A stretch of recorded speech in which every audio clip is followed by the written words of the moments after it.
ザックは他の女と結婚した。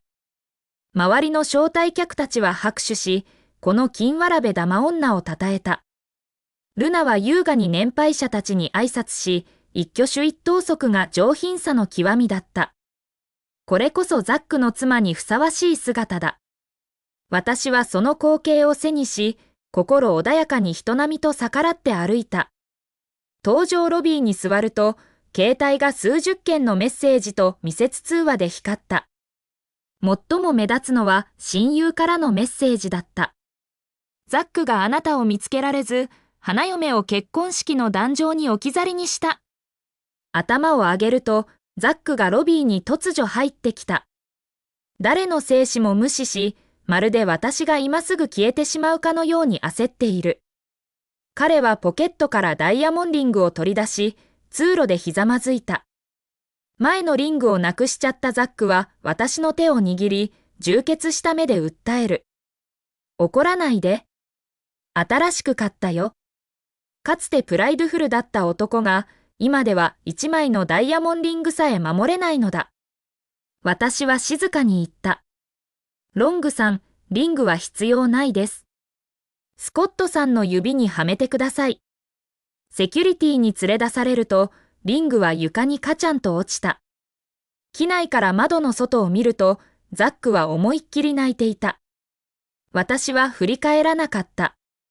はっきりと知っている私は彼にとって、ただの取り巻き秘書に過ぎないことを。初めてザックのために取引を成功させたとき、彼は私の名義で天文学協会に数百万ドルを寄付し、さらに天文台まで買ってくれた。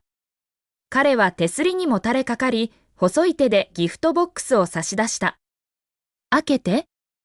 中には3カラットのピンクダイヤモンが入っていた。ザックは私の驚きを見て笑った。真夜中、彼は望遠鏡を調整してくれ、眼前には輝かしい銀河が広がった。冷たいキスが私の唇に落ちた。誰もがザックの側に最も長くいられたのは、あなたが幸運だと言った。私も、彼は少しでも自分を好きかもしれないと思い始めていた。それは彼自身の口から真実を聞くまでは。その日、いつものようにバーからザックを迎えに行った。彼は VIP ルームにだらけた姿で座っていた。彼女を平手打ちしてからキスするクエンは良い部分だけを覚えるさ。彼はグラスを回しながら言った。あんな女をどうして好きになるんだ？男は身近にいる女と恋に落ちない。ただの遊びだ。確かに、私のような女は、金持ちの若旦那のおもちゃに過ぎない。鼻が酸っぱくなっても、聞かなかったふりをしなければならなかった。ロングさん、お帰りにしましょうと私はコートを手渡した。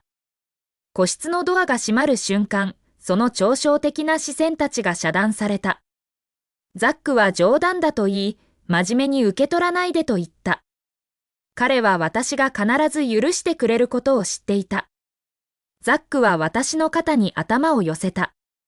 私は微妙に身を動かすと、彼の広大な体に包まれた。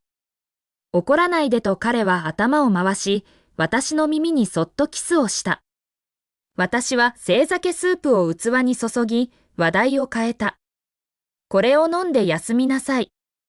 明日は会議があります。今夜、彼は私に滞在してほしかった。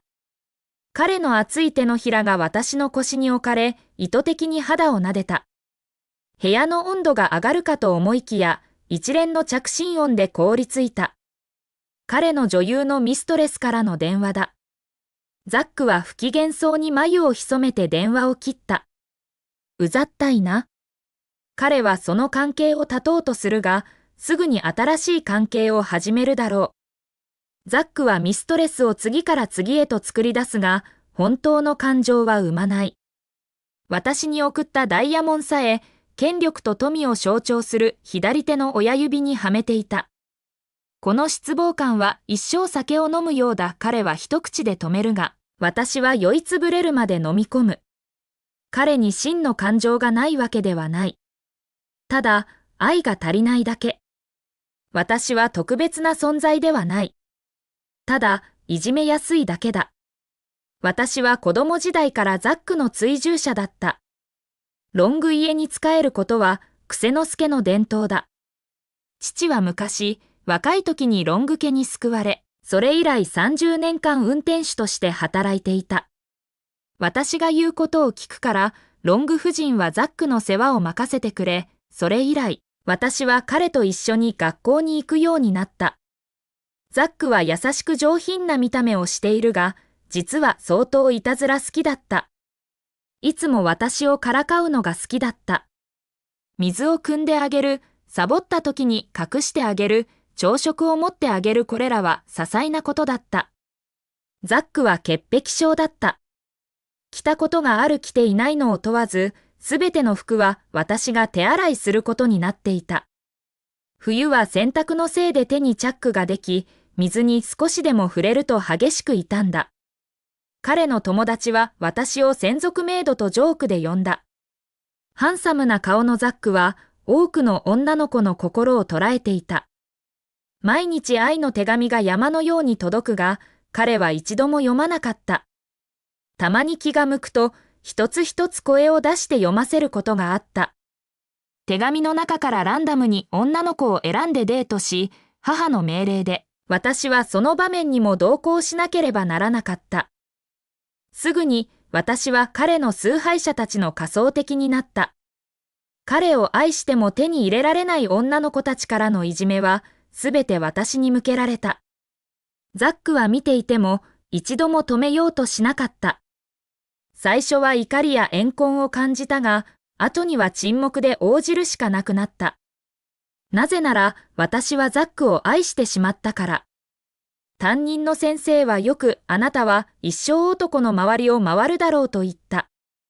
高校時代、ザックの世話で忙しいため、私はクラスで常に成績が下位だった。最も屈辱的だったのは、隣のクラスの男が$300を捨てて売ってるの？と聞いた時だ。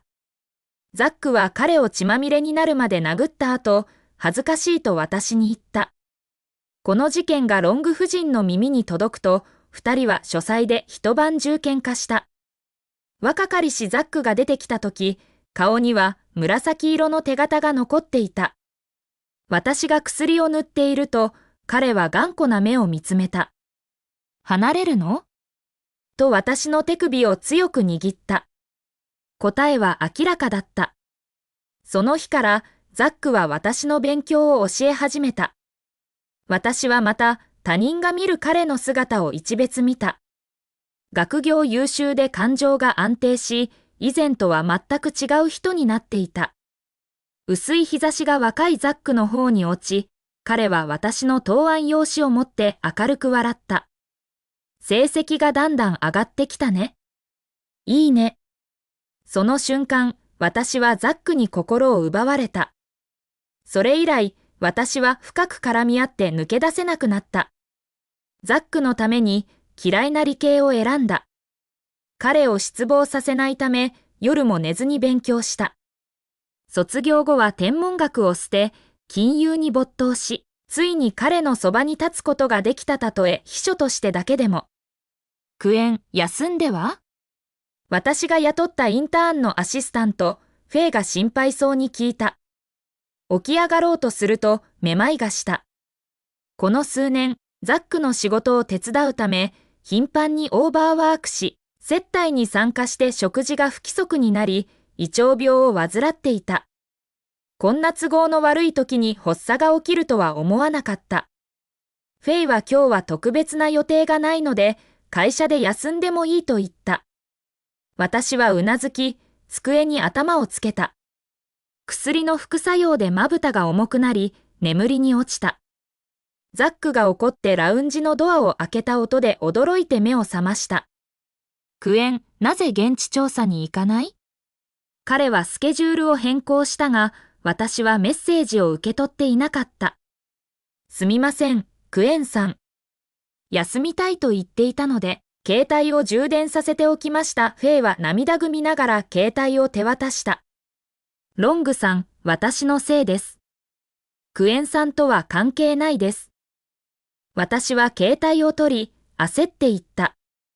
すぐ行きます。フェイが代わってやる。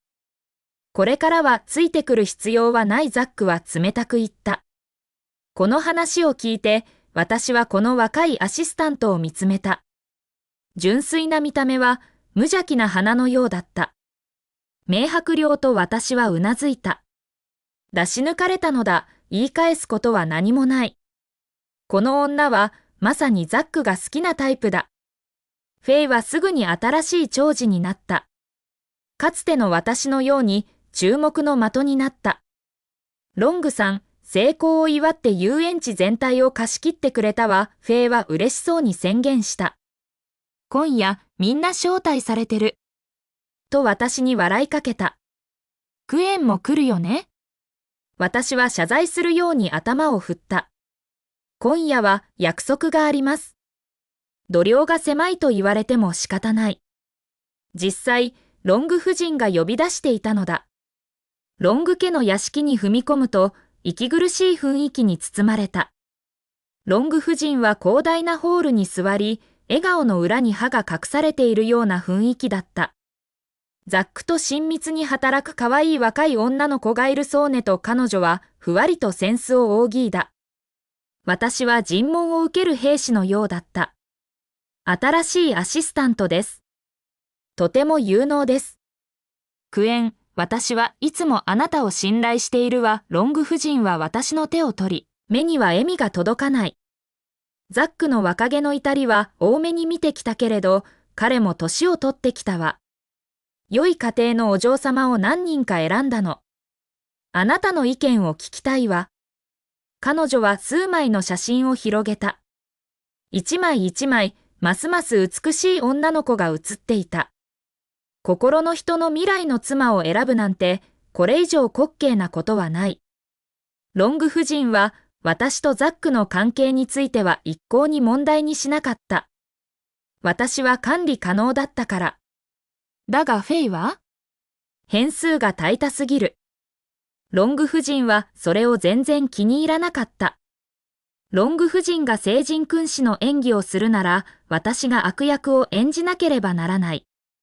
フェイとザックの関係は急速に進んだ。彼女は個性的で、賛響するのが上手で、嫌いになれないタイプだった。最近は恋をした10代の少年少女のよ。